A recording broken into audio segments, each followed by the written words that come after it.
Hi everyone, my name is Lexi.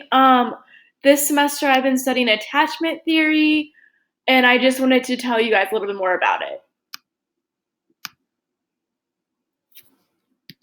So basically, attachment theory, it focuses on the relationships and bonds between people, particularly including those between a child and a parent. The two main people that came up with the theory are John Bowlby and Mary Ainsworth. And then a definition of attachment is an emotional bond with another person. And then the major theme of attachment theory is security develops when the primary caregivers are both available and responsive to an infant's needs. So this picture of the mom and the daughter is a secure attachment relationship, and I will explain more what that is.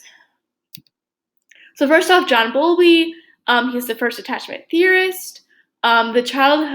He believed that childhood development depended on a child being able to form a strong relationship with at least one primary caregiver. And then a quote from him that I thought was really unique is the propensity to make strong emotional bonds to particular individuals is a basic component of human nature. And then Mary Ainsworth, she investigated how attachments might vary between children. She did the strange situation procedure, which was for children between the ages of 9 and 18 months. She observed attachment relationships between a caregiver and a child in the study, and then it led to the creation of attachment styles based on child's behavior. The different attachment styles that she found out are secure attachment, ambivalent attachment, avoidant attachment, and disorganized attachment. Secure attachment would mean that the child is happy when the caregivers are around, but are very upset when they get separated.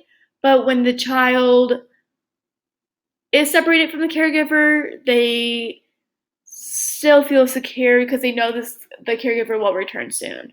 In an ambivalent attachment relationship, the child is often upset and sorrowful when they get separated, and they are not comforted when the caregiver returns. In avoidant attachment, I found that the child just doesn't really care. They don't seek or make contact with the caregiver at all.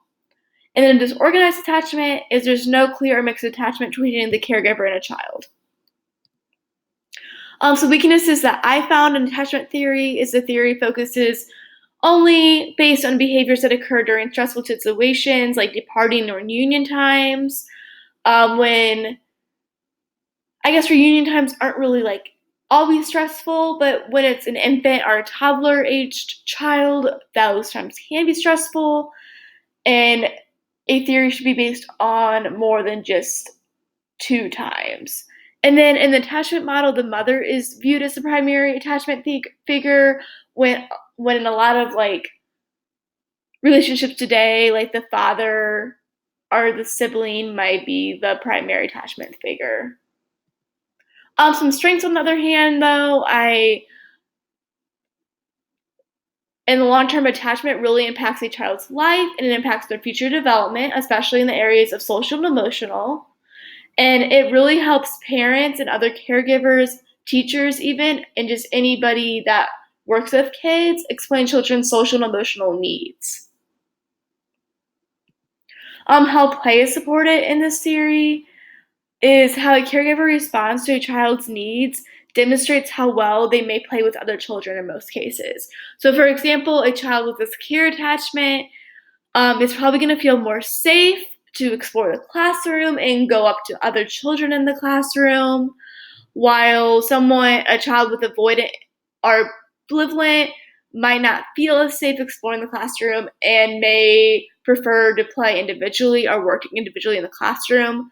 So, for example, in this picture, the three kids working at the table most likely probably have a secure attachment for this example, and then the little girl sitting out might be demonstrating avoidant or ambivalent attachment. In my practicum classroom, I'm working with toddler and infants, and I've observed children playing by themselves and together. So in my classroom, there's been different types of attachment. I've also observed the teachers on the floor with the children engaging in play, and they're building that secure attachment with their kids, and they are always responsive to the children's needs at all times. I've also observed some children acting out, for example, climbing on bookcases, just throwing temper tantrums, screaming for no reason, or I guess they do have a reason, but it's a reason that the teachers cannot define.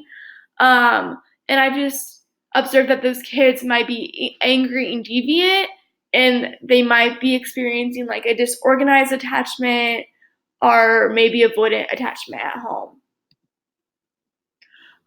In my future, attachment theory can help me to better meet children's needs. It can help me to manage behavior and be able to help children better self-regulate if I can meet their attachment needs. And also, like in my daily life right now, it's helping me because I work with kids that have gone through trauma or have just some kind of trauma like in their life, and knowing the different kinds of attachment helps me better understand like what might be going on in their home life and just things like that. And then lastly, these are the websites I used. And thank you so much for listening to my presentation.